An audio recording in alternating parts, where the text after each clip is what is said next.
Dear friends, welcome back to KNS Biochemistry. During this COVID-19 pandemic situation, be safe in your home. If you want to go out for any necessary things, keep distance between the people, wash the hands frequently, or when you reach home you wash your hands frequently. Then don't forget to wear the mask when you go out. When you are wearing the mask, you should not wear like this, keeping nose outside. You have to cover the entire mouth area plus this nose also. So it should be properly covered. So this is how you have to wear the mask. So without wearing the mask, you don't go outside. Don't wear like this. Don't keep like this. Okay, this is full coverage. The full coverage of the mask. And in that way only you have to cover this. Like keep like this. Okay, wear the mask always. Okay. So with that request, humble request, I am going to start this session. So in this session, under biomedical applications of nanomaterials, I am going to talk about cellular bioscanning. Let us start the session now. Come along with me. So in this session under biomedical applications of nanomaterials, we are going to discuss about cellular bioscanning. So what is this cellular bioscanning? That is, it is nothing but entire, they are going to scan the entire activities of the cell or entire components of the cell. That is called cellular bioscanning. The goal of cellular bioscanning. What is the goal of cellular bioscanning? It is nothing but the non-invasive and non-destructive in vivo examination of interior biological structures. So without going inside, without destroying the cell, without disturbing the cells, you are going to examine the interior parts of the biological structures. That is called in vivo examination. In vivo means inside of the living cell. In vivo examination, but without disturbing anything, any cellular activities or biological structures. That is called cellular bioscanning. So one of the most common nanomedical sensor tasks is the scanning of cellular and subcellular structures. Cellular and subcellular structures. You are going to scan the cellular and subcellular organelles of the cell. That is called cellular bioscanning. Such tasks may include localization and examination of cytoplasmic and nuclear membranes. You are going to examine cytoplasmic membrane, nuclear membranes. That is lipid bilayer of the membranes.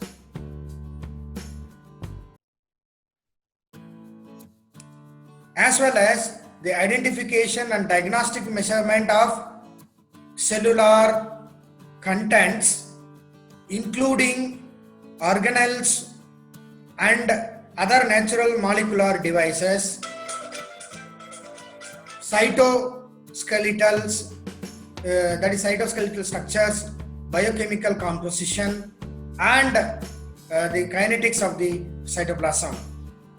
So the precision and speed of medical nano devices is so great that they can provide a surfeit of detailed diagnostic information well beyond that which is normally needed in classical medicine for a complete analysis of somatic status.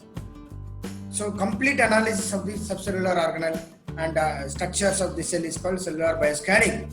Except in the most subtle cases, a malfunction in any one component of the cellular machinery normally provokes a cascade of pathological observables in many other subsystems.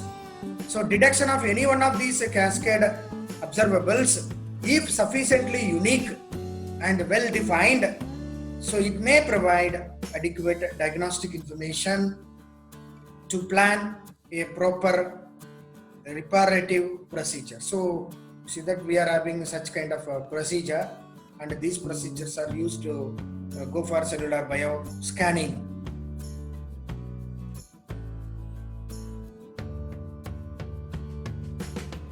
So here you can see that the DNA molecule, it is a very important molecule. So this DNA is one of the few cellular components. So it is a very important component of a cell.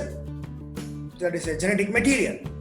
So this important part of the cellular component, that is DNA, it is regularly inspected and it is regularly repaired by the cell itself, because that is a very important part of the cell. So most homeostatic systems adopt a more simple philosophy of periodic replacement of components, that is the components of the cell, regardless of functionality. So whenever you get some problem in the DNA, it is immediately inspected, it is immediately replaced, that is repaired with the good components. So nanomedicine allows the philosophy of inspection and repair.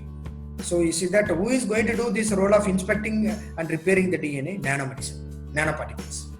Nanomedicine is going to play a very important role here for inspection and repair. So nanomedicine, you see that it is involved in inspection and repair that is to be extended to all cellular components. All cellular components can be inspected and can be repaired with the help of nanomedicine.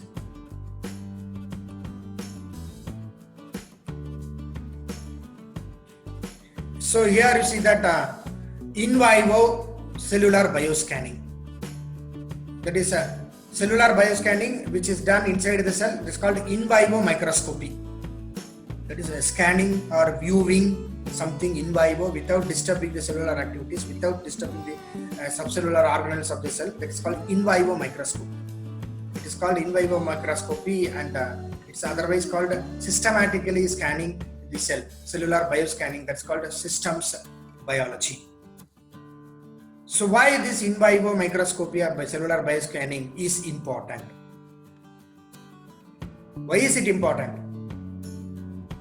See, these are all the aspects for which we have to do cellular bioscanning. So what are all the aspects here there to go for in vivo microscopy? Complexity of cell-cell interaction. How individual cells or neighboring cells are interacting, that is a very complex process. It's still being studied in biology. So in order to understand those complexity, you can go for in vivo microscopy or bioscanning. For example, cell-cell interaction, for example, cancer cells, they are interacting with immune cells. So cancer cells versus macrophages. And in vitro studies, studying outside the cell. In vitro studies suggest probable effectiveness to kill the cancer cell. And adding a third cell type, that is third cell type, changes the process completely. Then in vitro models can behave widely differently to in vivo model. Then next one is a rise in phase 4. The phase 4 means that is post product approval. That after you see that going for phase 1, phase 2, phase 2 study in a drug. For example, for COVID-19, they are already the COVID-19 vaccine is there, but immediately you cannot give it to the population. You have to go for phase 1 study, phase 2, phase 3, phase 4 like that. So after the phase 4 study, that is called post product approval, you have to go for FDA approval. So FDA withdrawals. So for that also you have to study the behavior of the cell, that before going for FDA withdrawals. So drug development in the post-genomic era generates huge lead compounds and pipelines. Lead compound is the structure which is responsible for chemical activity in a drug. Then dynamics and context are crucial. So for all these purposes only, we have to go for in vivo microscope or cellular bioscanning. Here you see that cellular bioscanning is done. Microscope technologies, that is, instruments are used for cellular bioscanning. What are all the methods used for cellular fluorescence technique is using fluorescent microscopy, optical sectioning, it is otherwise called laser scanning, then confocal method, and non-linear method called multiphoton method, SHG, then endomicroscopy. It's called miniaturizing something, the cellular miniature. It's called endomicroscopy. So when you do any one of these microscope technologies, if you use them, you can scan the cell. Then you can go for cellular bioscanning studies. Here you see that one photograph, the scanned photograph cell is shown here. So we can see all these methods one by one. First one, fluorescence. That is fluorescent microscopy is there. Using that also you can go for bioscanning of the cell. So what is the principle of this fluorescence technique? Single photon excitation. That is the basic principle of fluorescence. That already we know that. So here the laser illuminates the specimen with a single color. So that specimen is here. It is here.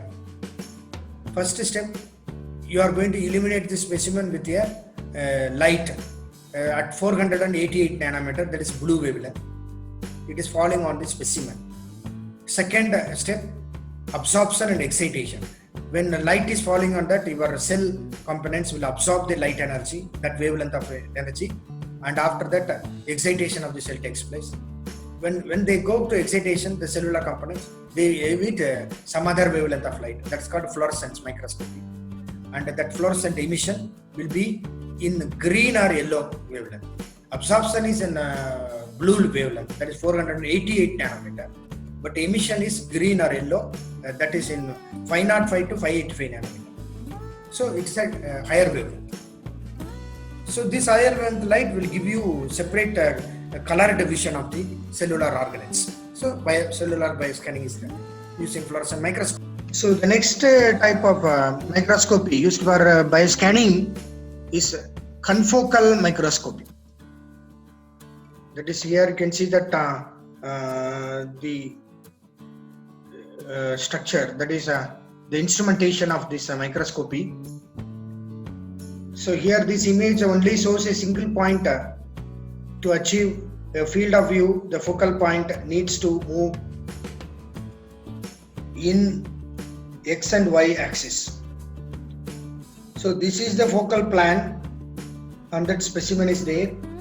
Light comes from light source. It goes through a small aperture, small hole, and here a beam splitter is there, which will split the light energy in the two directions, and they will go straight away and falls on this lens. Or after that is falling on the focal plan, you see that some energy is reflected here. Then that comes to this second aperture, and it is going and falling on light detector. Then see that the image is created here. So here the focal illumination is done with light source. It captures via pinhole. Blur is rejected if any blurred vision is there. X, Y and Z scanning is done, all the three directions, so that you will get a 3D structure of the cell. So that is called a very good bioscanning. Then optical sectioning is there. This is optical section. So now you can collect 3D sets. So using this confocal microscopy, you can have 3D view of the cells. This is second method. Here you can see that one picture, whole mount visceral adipose tissue. This is the adipose tissue the scanned photograph of adipose tissue. So tissue is a cell. It is totally scanned by 3D view. You are seeing the tissue, adipose tissue. 3 millimicron steps, that is micrometer steps, 183 micrometer volume. Size of this one is 1920 pixel into 1080 pixel, that photograph size. Then 3D image of adipose tissue.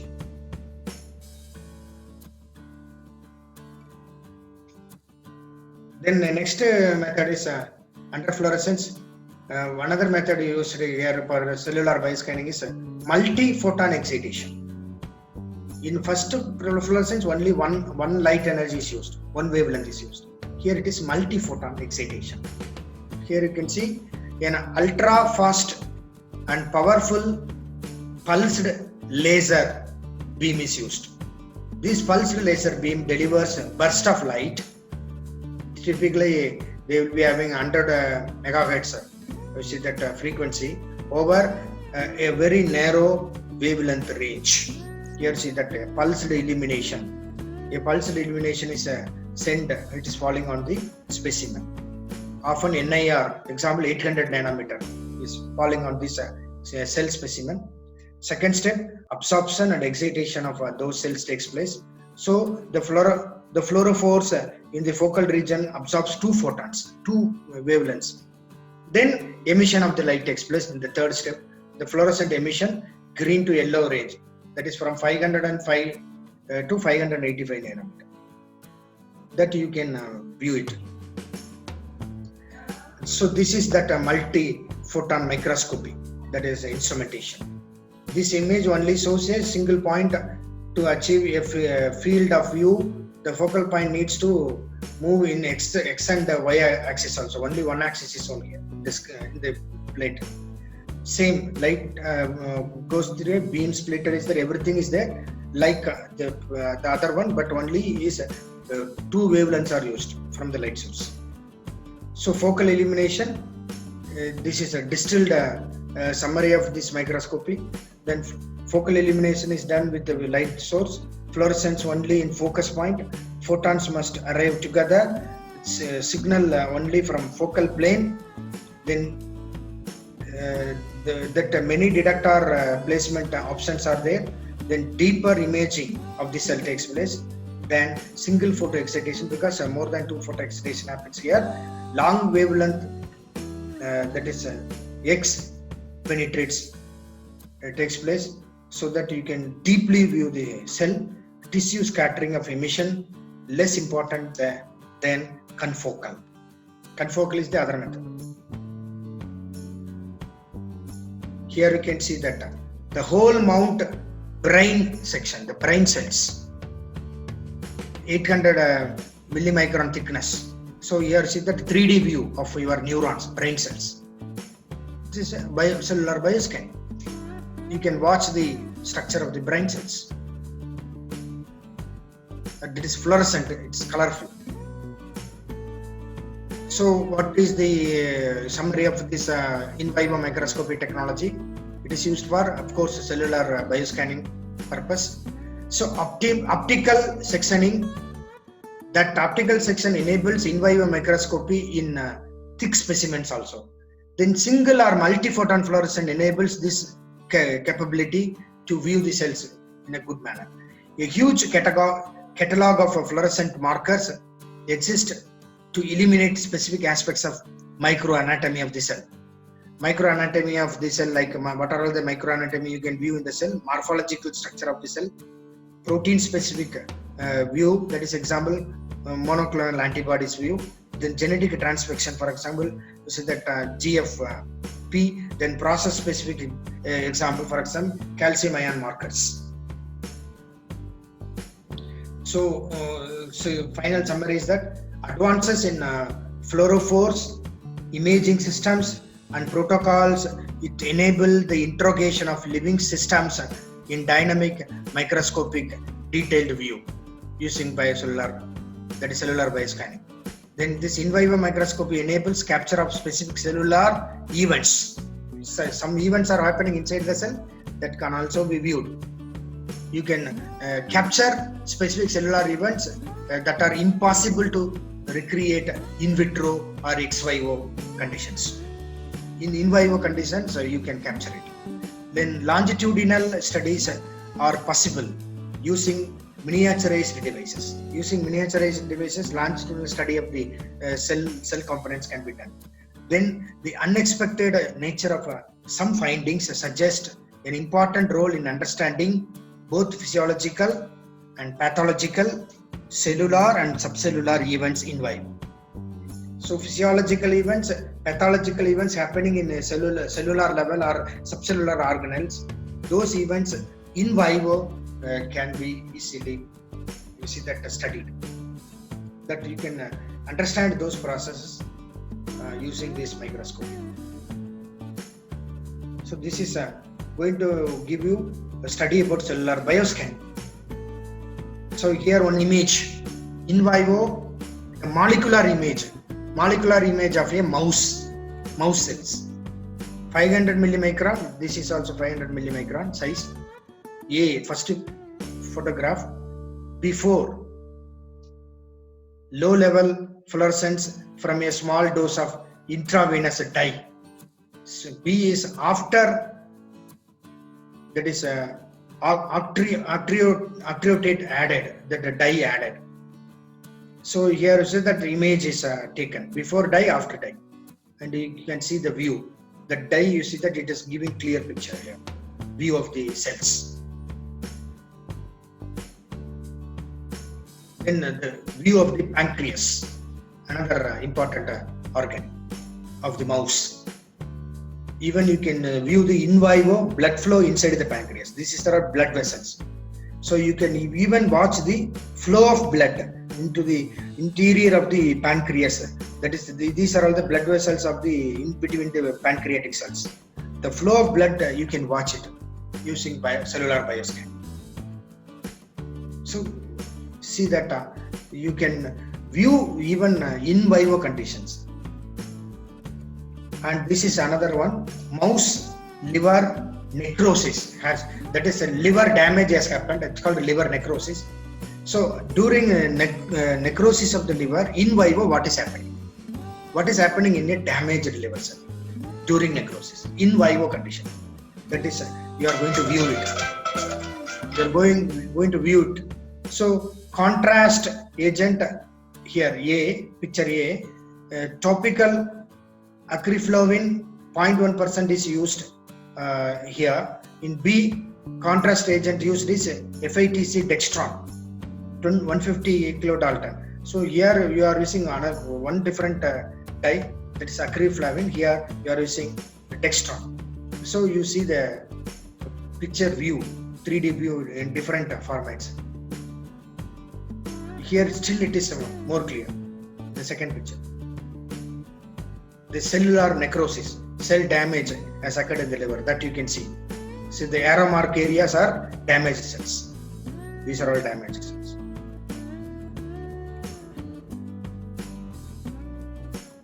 Then morphology study of apoptosis. Apoptosis, cell death, that you can see.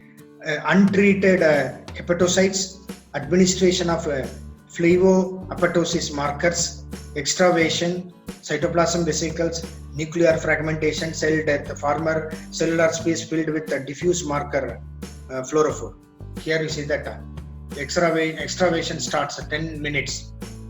Here you can see that cytoplasmic vesicles start from 15 to 30 minutes. So changes happening. You can view it in cellular bioscanning. Then 55 to 80 minutes, nuclear fragmentation takes place. Then after that, cell death happens. Cell death. It's called apoptosis. After 180 minutes, you can see that the cell has died, starting from 10 minutes. So you can view stage by stage at a different time intervals, studying the morphology of the process of apoptosis. Finally, cell death happens. That is possible through cellular bioscan. Here you can see that cell division happens, mitotic cell division. So during cell division, what is happening, you can view in my cellular bioscan. Mitotic cell division, cell nucleus is here, ejecting epithelial cells and the breast border and mucous cell layer of the your intestinal cells, where cell division takes place. So during cell division process, this scanning is done.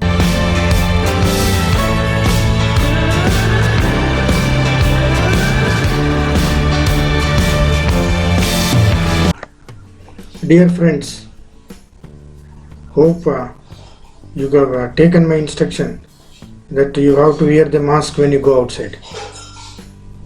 In this video session, I have explained about you the scanning of the entire cell in vivo. That is, in a living cell, what are all the things happening, what are all the things happening in the subcellular organelles. So that can be scanned by using scanning methods. So this is what is known as cellular bioscanning. With that, I stop the session now.